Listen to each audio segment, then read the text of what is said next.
Good morning, gladiators. It is Wednesday, September 14th, 16th. All right, so yesterday's assignment should be good to go. You have that extension until this afternoon or this evening.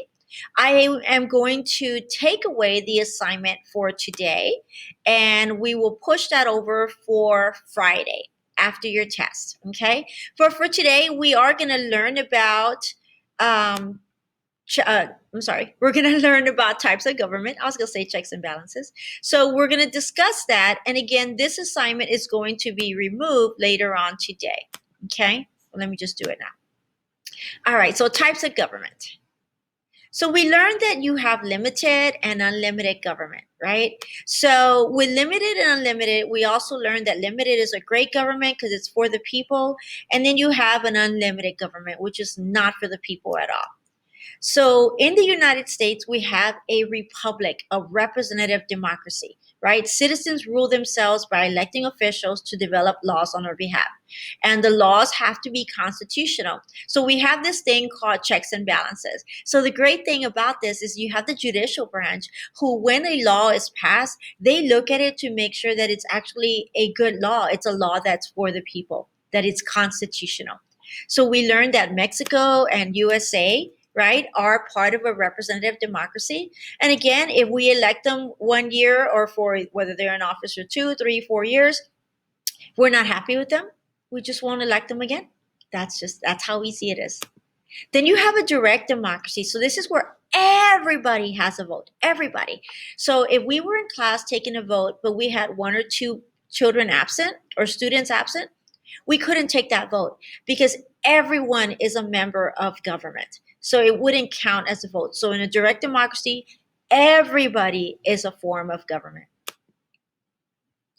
We also learned that a constitutional monarchy, Queen Elizabeth, right? We talked about her yesterday. She is a queen in United Kingdom, and basically she has very limited power. I mean, little minuscule limited power because they have a constitution.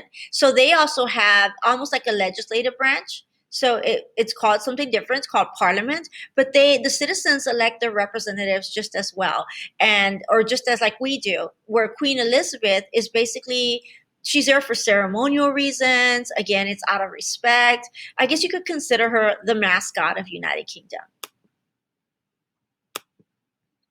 Then you have absolute monarchy. This is where a royal family rules with total power and control. And the power passes through family lines. So it just goes from one generation to the next generation to the next generation. And for the most part, absolute monarchy is really not a good thing. They have total control. Most of the time, it's never about the people, hardly ever about the people. Okay. We learned that a monarchy is a king or queen that inherit their position. Okay. And again, they only rule for their designated country. And some monarchs are not, for the most part, they are not fair. It's always about themselves and their country themselves, what they're getting for themselves or their country, but never what they're getting for their people. Okay. Autocracy is a system of government by one person with absolute power. He's in charge.